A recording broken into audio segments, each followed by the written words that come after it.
You've got your head in the crib, inches Are they away from breathing? them. Are they breathing? What's happening? Is Yes, their chest rise? I Yeah. did that Okay. Oh, so many good. times. Yes, And even as a pediatrician, like, I was waking up. It's been 15 minutes. I didn't hear anything. Okay. exactly. Yep. I Yeah. like so Hmm. much anxiety. And even, as a NICU parent, as, a normal parent, as a ER doctor mom, like, we're all going through a lot of the same stuff because we're all just like, what's going on with my kid? Are they okay? This is NICU Babies Parent Support with Kathryn Whitaker, a podcast from Hand to Hold, a national nonprofit that provides free personalized support, resources, and community before, during, and after a NICU stay. My conversations here focus on education and personal stories with medical and hospital professionals, counselors, therapists, and NICU moms and dads from across the country. So whether you're preparing for a NICU stay, you're currently there, or you're months and years past your stay, you belong here. The NICU is hard. We're here to help. I'm your host, Kathryn Whitaker, the mom of 6 children, including my very own NICU baby, and I'm so grateful that you're here. Howdy, y'all. Welcome back to the podcast. If you're like me, there are people that you follow on social media and you just love following. Maybe they're funny. Maybe they give you good information. Maybe they give you good inspiration. There's one particular person that I follow on social media, and I follow her because after having a NICU baby, I'm always in search of doctors on the interwebs that give great advice, but do it in just a real, don't be weird, in a normal, real way. And I have been following Dr. Beach Gym for a long time on social media. And several months ago, she shared a little bit about this case of this NICU baby. And then she revealed at the end of the video that NICU baby was her NICU baby. And so I'm always a huge fan when someone that I have grown to really enjoy following on social media also has a NICU connection. And so y'all get to be the beneficiaries of her wisdom and her honesty and her realness, and you're going to love her. So Dr. Beach Gym 10, her real name is Dr. Meghan Martin. She's a pediatric ER doctor. And while on social media, she shares great tips and tricks about things that you need to know to prevent an ER visit, or if it's RSV season or flu season, things that you should know. She also shares bits and pieces about her real life. And I think it was those two things that really drew me to ask her on the podcast. This season is all about finding your new normal. And I will tell you that after having a NICU baby and then finding myself in a situation where I think maybe we need to go to the emergency room, I was so hypervigilant, y'all. In fact, I was definitely hypervigilant with my own NICU baby. And then when I had a baby after my NICU baby, I was probably even more hypervigilant. I was probably like the mom in the chart that they were like, this is a NICU mom.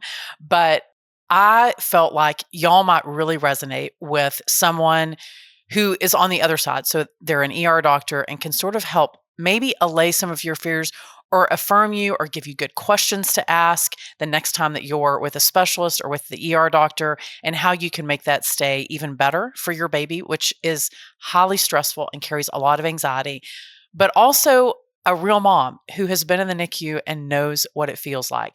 So you're going to love this interview. I absolutely love doing it, and I know you're going to love listening to it. My guest today is Dr. Beach Gym / Meghan Martin. She's a pediatric emergency medicine physician and a mom to 4 kids and 4 cats. She started posting on social media during the pandemic to help people who don't necessarily speak medical lingo understand the information coming out about COVID-19 and vaccines. That education transitioned to general pediatric and emergency medicine education, in addition to sharing her life with nearly 5 million followers across all platforms. She's the real deal, y'all. Let's get to this really great conversation. Dr. Martin, thanks for being here. We're super excited to have you on the podcast. I'm super excited to be here. Thank you. Well, I always start with background because I think it's important to show the receipts. So what is it what drove you, I guess, to pursue medicine, specifically emergency room medicine? I'm not sure. Like, my grandfather was a physician, and so growing up, my parents were like, "You're going to be a doctor. It's going to be great." Like us parents, like encouraging Right. our kids to do everything. And so from a young age, I was like, "I'm going to be a doctor."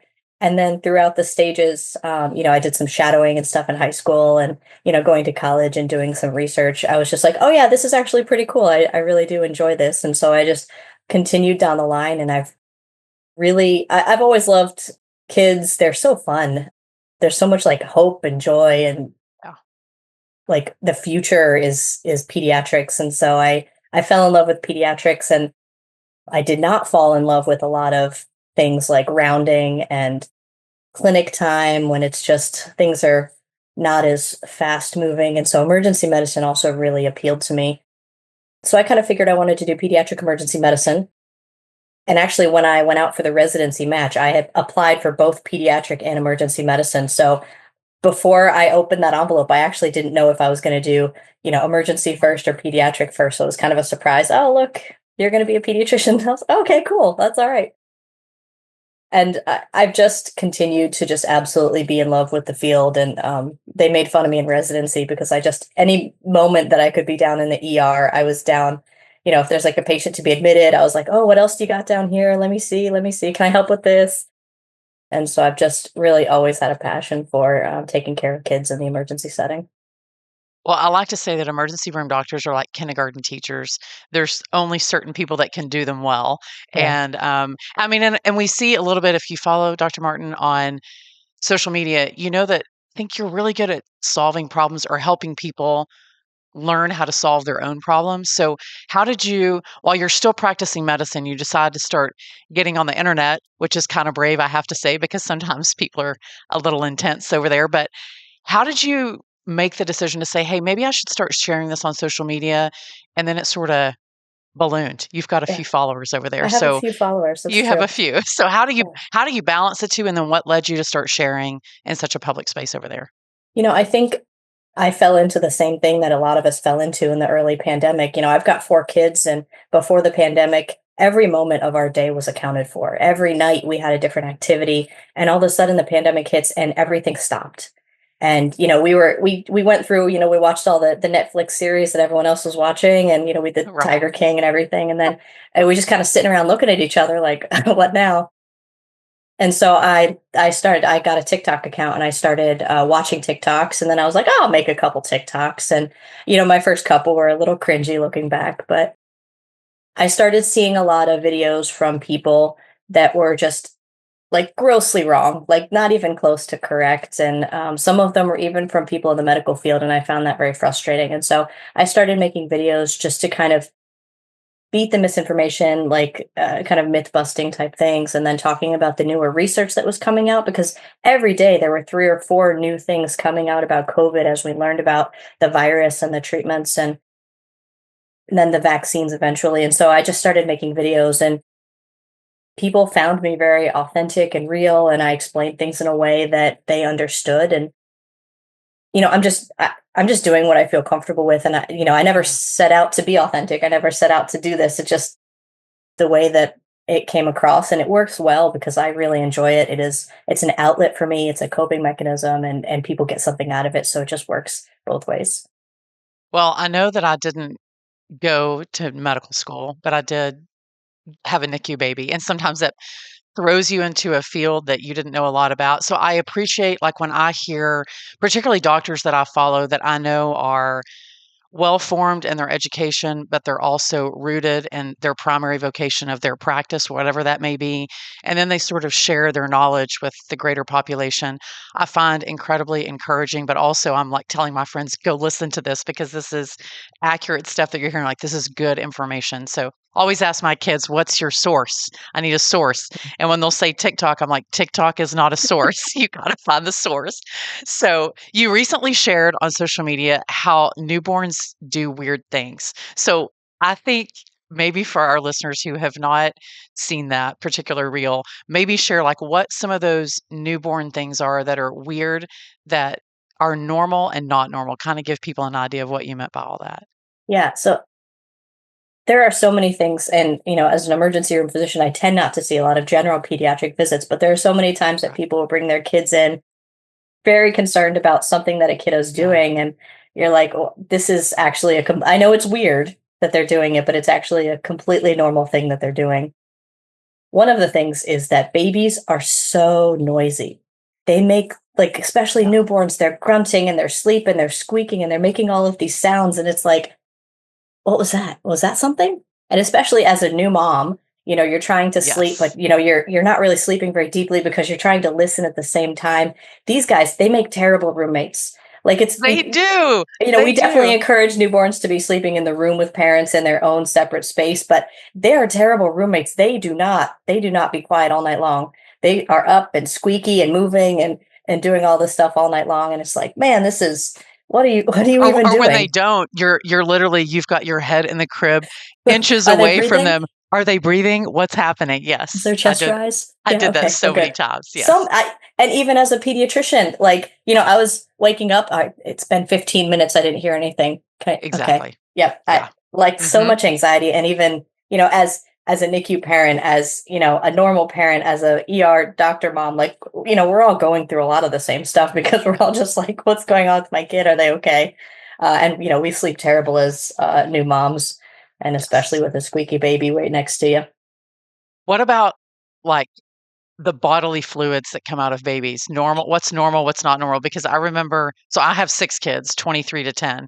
But with everyone, I would get a little bit more freaked out because I was like, maybe there's some new medical diagnosis that I don't know about?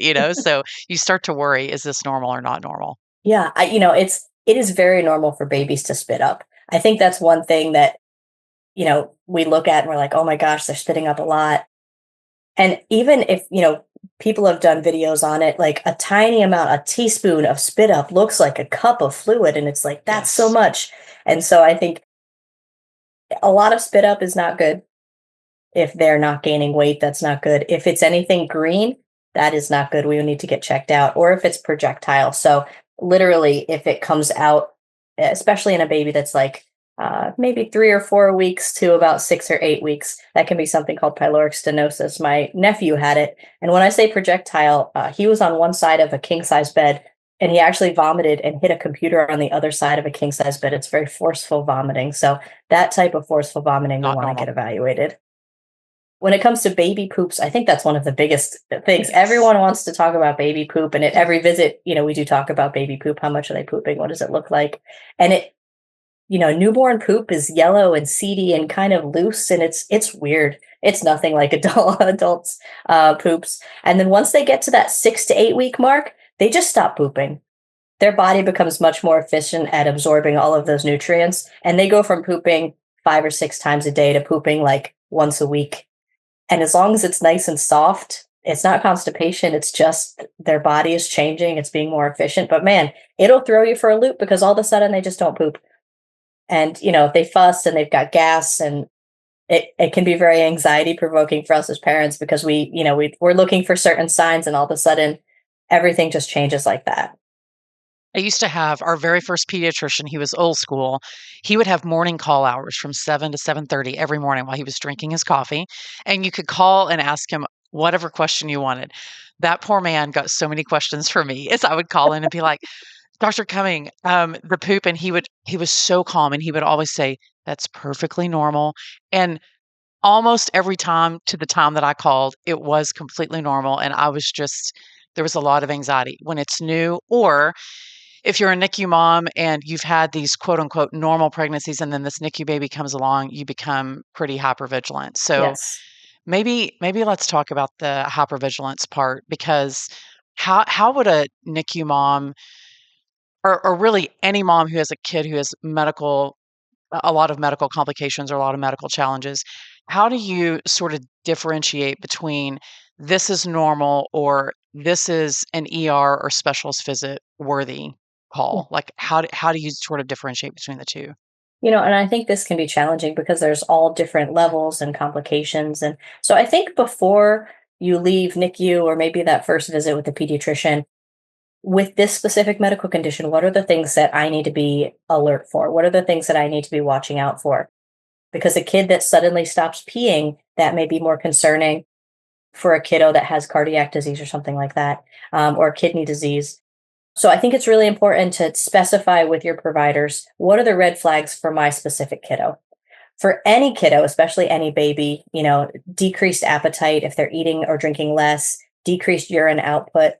And then definitely emergency department, less than 3 wet diapers in 24 hours is something we really want to take a look at. Especially for babies, fast breathing or retractions. So that's sucking in of the skin between between the ribs. Sometimes you can see this a little bit better on the back. So if you kind of turn them to the side and look kind of on the side or the back, sometimes you can see it a little bit better than on the front. That goes for any baby, but especially for babies that have been in the NICU, a lot of them premature, they've got some chronic lung disease. They're at higher risk with things like, your normal cold virus. I'm doing air quotes if you're listening. Yes. The normal viruses can really hit these little guys a lot harder. And so we need to be cautious until they kind of grow into their little lungs. Anytime a baby's not responding appropriately, that is potentially an emergency situation. Yeah. Altered mental status is something that we want to take a look at. And that can happen for lots of different reasons. If you're poking them and they're responding to the environment, maybe give your pediatrician a call. But if you are concerned, we're always more than happy to take a look in the emergency department. As a mom of 4 kids, like there's been times I've run my kid to the ER and they've been like, we're okay. We're okay. And that makes me feel so much better to know that even the ER doctor mom worries like we do. I totally did. And actually it was one of my friends that I ended up working with who saw me and my son, I think was about 5 weeks old at the time. And he'd been fussy all night and he had like maybe a low grade temp. And I just ran him right to the ER. And she's like, he's actually okay. We don't need to do anything. You need to go home and get a couple hours of sleep and like come back to work when you're good, because he's totally fine. And I would much rather see a healthy kid and provide reassurance to their parents than a kid that the parent didn't come and now all of a sudden they're a lot sicker. I am more than happy to see cute, happy, healthy babies. Bring them all to me rather than waiting and the kiddo's a lot sicker and we're both, we're all struggling. Yeah, I would say actually it was the baby after our NICU baby that I was super hypervigilant. I will say it paid off one time. She was actually having a seizure and I recognized it. I was like, I think this is not normal. And I immediately took her to the ER and that little stinker showed off just for the ER and did it again. We had a consult with a neurosurgeon and it ended up being, she's fine. She's doing great. She's 10 now. But I was grateful for the hypervigilance part that sort of was planted in me as a NICU mom because I think it helped her, I think in many ways probably saved her life. So I like to say that I think that's great advice. Like don't underestimate your instinct as a mom that if you feel like you should go. And it's much better to hear, oh, everything's perfectly normal than it is to wish that you'd gone in. Yeah. So I know you shared actually on social media, which is the reason that I reached out to you, was that you have your own NICU story. And I would love for you to share a little bit about what happened with our listeners. This podcast is produced by Hand to Hold, a national nonprofit, but we're more than simply a podcast. Be sure to download our app in the Apple Store or on Google Play, or you can visit our website to discover all the ways that we can support you as a NICU parent at handtohold.org. You can join one of our support groups, sign up for counseling, find loss and bereavement support, request a peer mentor, or check out our educational resources and family stories. And all of that is at no cost to you. Yeah. And it's actually, it's an interesting story. And it's one of those that I'm terrible at advocating for my own kiddos. So my 4th kiddo, I'm an O positive blood type. My husband is AB positive. And so our kids all ended up A's and B blood types. And so our last kiddo got the benefit of some of my antibodies crossing the placenta and attacking her blood cells and kind of breaking them apart, which increased her jaundice level. It's called being Coombs positive, and it increases the risk of jaundice being quite high. And so we were in the hospital and they came and they checked her bilirubin and it was elevated. And I checked my phone. I got into the app real quick and I checked, based on her hours of birth. And I was like, okay, she's at phototherapy level. It's 8 a.m. Look at you, Dr. Googling. I did it right away. I was like, okay. And then we waited and we waited and we waited. And the pediatrician never came. The nurse never came back. We started calling out, asking like, is anybody coming? I ended up calling the pediatrician's office, but they were already gone for lunch. And so they said, the pediatrician's actually on her way to the hospital. So she'll meet you when you get there. Nobody even came into the room until close to 2 p.m. Like the nurse never came back. It was a very frustrating situation, but we probably should have called out more. We probably should have gone out and grabbed somebody, like all of these things that we, second guess ourselves. And the pediatrician came, we repeated the bilirubin again. It was much higher. We got her started on phototherapy very quickly. We started increasing her feeds. I was, pumping extra, and we were giving some extra fluids. And it came down a little bit, and we were like, cool. We ended up getting discharged home maybe like 18 hours later. And then looking at her at home less than 12 hours later, I was like, oh, she's really yellow. And I called, and it wasn't our pediatrician. It was like a different call pediatrician. They're like, put her in the sun. And I was like, no, I don't feel comfortable with that. So we went to the ER, and she was again quite a bit above phototherapy level. She was at 16. I think phototherapy level was about 14 at the time. And so we got an IV, we got some fluids. They got us up to the NICU, and then they rechecked it, and it was 21 just a couple hours later. And so they're like, okay, don't want to freak you out. We may have to do something called an exchange transfusion, which, sounds very scary. And they kind of take a little bit of baby's blood out and give some saline just to kind of dilute the jaundice a little bit. She ended up coming down. We didn't have to do that, but we spent about 4 days in the NICU with her, and we had all kinds of drama when we were there. I went to change her. The nurse is like, yep, you're good to change her and make sure she's feeding every 2 hours. And I went to change her and kind of like wiped, and she blew out everywhere. She pooped all over the inside of the incubator. Like literally, I have a picture. It's just the inside is decorated. And I was Of course you have a photo. That's such a proud moment. It really was. But, at that moment I was, stressed and exhausted, and I don't know how to clean the inside of an incubator. And do I take her out? And I started laughing, because if I didn't, I was going to start crying. And the nurse came, and, they took her out of the incubator and got it cleaned up and let me hold her for a little bit. And it was just, it was a nice moment, but also just like that moment that your stress has just hit the point where you're just totally over it. So, after those 4 days, we had to get her blood checked every day for about 8 days. We had to go to the hospital first thing in the morning and get checked, just until, because she kept going up a little bit. And so the first day that she started going down, we were able to stop going to the ER. But it was, it was only a week of, drama for us. But that sounds incredibly stressful. I always tell people, it doesn't matter how many days you're in the NICU, it is still hard. Whether it's 2 days or 200 days, it doesn't matter. It's a hard place to be. It is. So thank you for sharing that. I'm grateful that you did. Why did that not present in your other 3 children? Why her, do you think?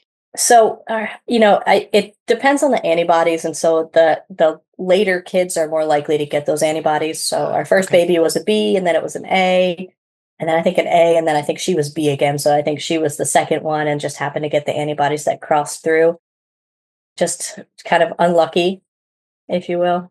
Yeah. But again, every subsequent pregnancy with that blood type would be more likely to get those antibodies.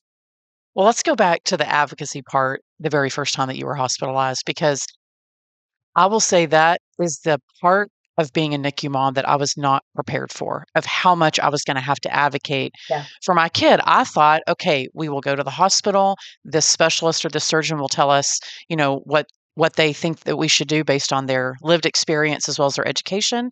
And then we will do that. And then all the things that we need will present themselves in a timely manner, and we will move. I was so naive about the medical system.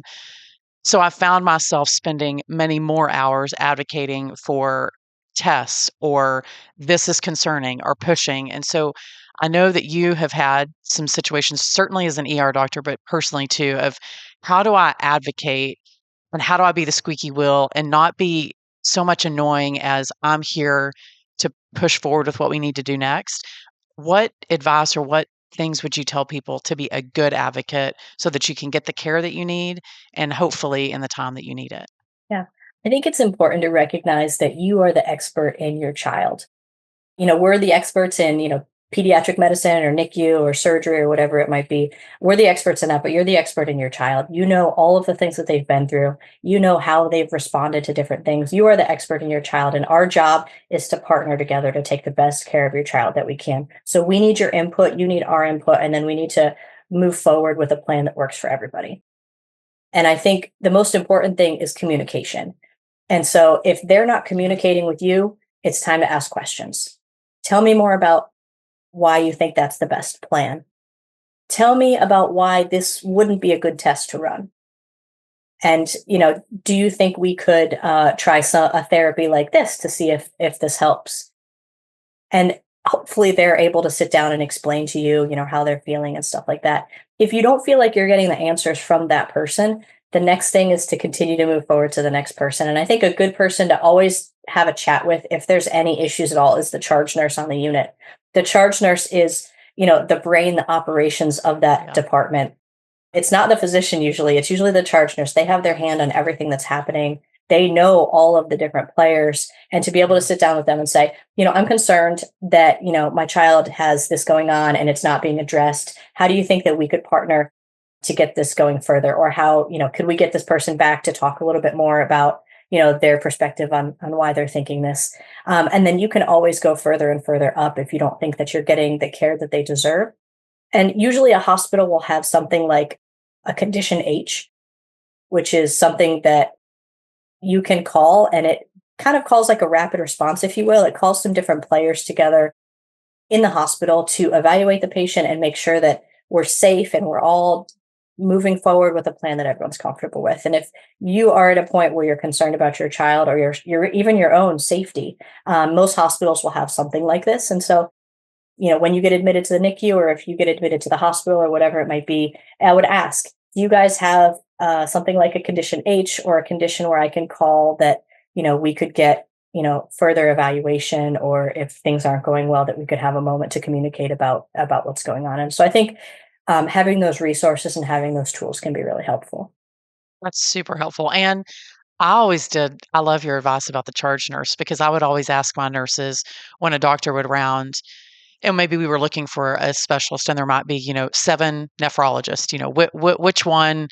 And I would always watch how that doctor interacted with the nurses and how that nurse interacted with the doctor. Sort of gave me a glimpse into how our relationship might be as a patient and a doctor, because there was good respect between what their roles were and how they could work together. Always, but it took some lived experience. I didn't learn that right away, but I do love the advice about the charge nurse.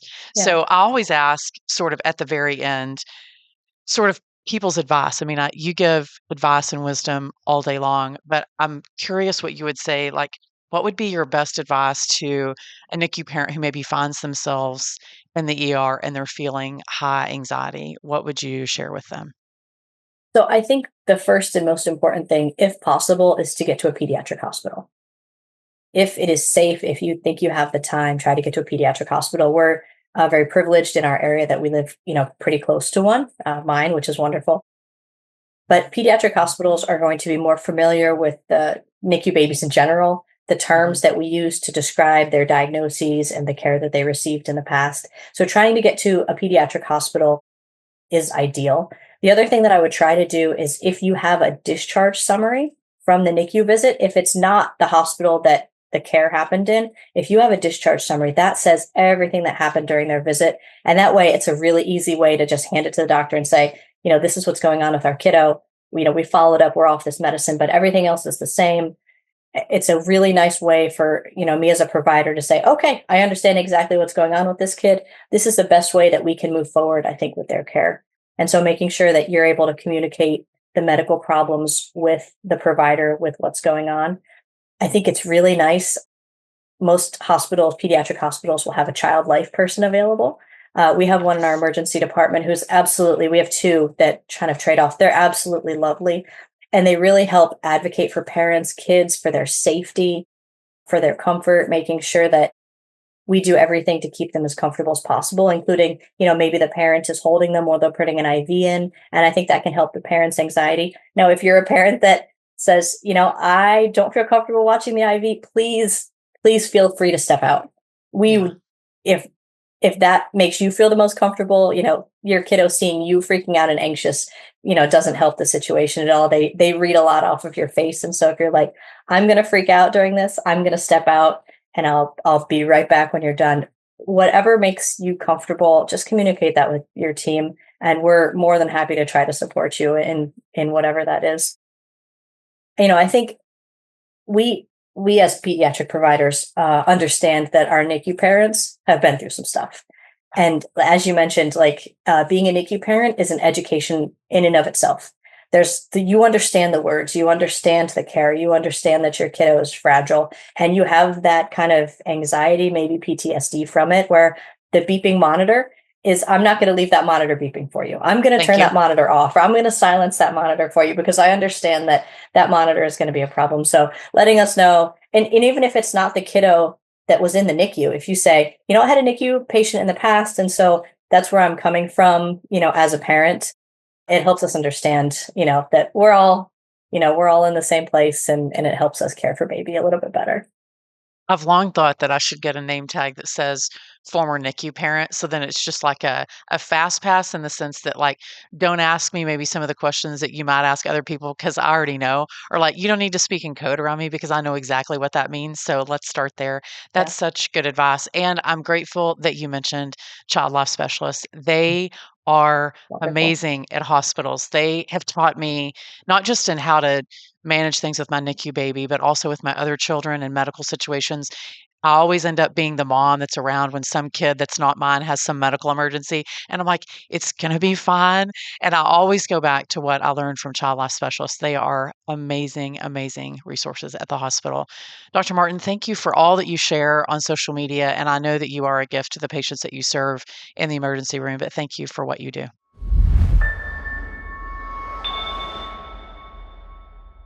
Well, in today's 2-minute take, what do I love most? It's easy.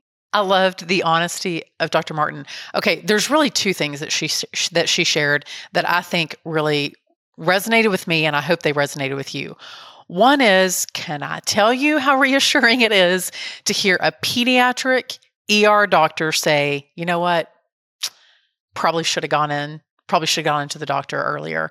How many times have moms, and I've been on both sides of this, I've gone in and they've been like, yeah, it's a cold. And other times I've gone in, they're like, it's broken.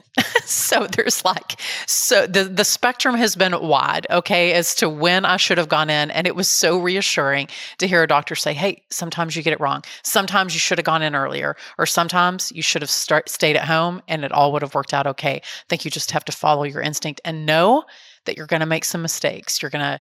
We're not in this for perfection, people. We're in this to love our kids. So that was reassuring to hear. And then the second thing, and she said it just there towards the end, if you find yourself in the ER with your child, which can be highly filled with anxiety, like that's a high stress place sometimes, be honest with the people that are helping your child to say, hey, I can absolutely step in there and I can hold my baby while you start that IV or do that test or that procedure, or you know what, this is too much for me. I'm going to let the nurse take this and I'm going to step out. Y'all, be honest with yourself, because what the boundaries that you put in place of things that you can do will help your child get the care that they need to get. No baby needs a freaking out mom in the room. If it's too much for you, walk out. Or if you can handle it like a boss, stay in there. I remember one time our son had to get an IV placement in his head and it completely freaked me out. And I looked at the nurse and I was like, can't do it. A few months later, they did it. And I was like showing the medical student who was the nursing student, like, this is how you do it. So give yourself some grace. You're probably going to grow in ways that you were not prepared to grow in. So take home message, be honest, be honest, be honest. Hey, definitely give us a rating over on whatever podcast platform you listen to. You can also watch us over on YouTube. You can see us over there. I love doing this for y'all, but don't worry. We have so many more episodes coming. Next time, you're going to hear a little bit about this. There are babies in the NICU because of no fault of their mothers. Most babies, And she walked in and she looked at me and she glared at me. And she said, well, I hope you enjoy your stay here for the next 3 months while she's on a withdrawal. And I was kind of stunned. And somebody on the medical team very gently went up to her and said, this is this baby's adoptive parents. And the tone changed immediately. And I thought, wow. I felt such accusation and blame when she walked in, and kind of that was the tone that was set. We weren't feeling that towards Meredith's birth mother at all.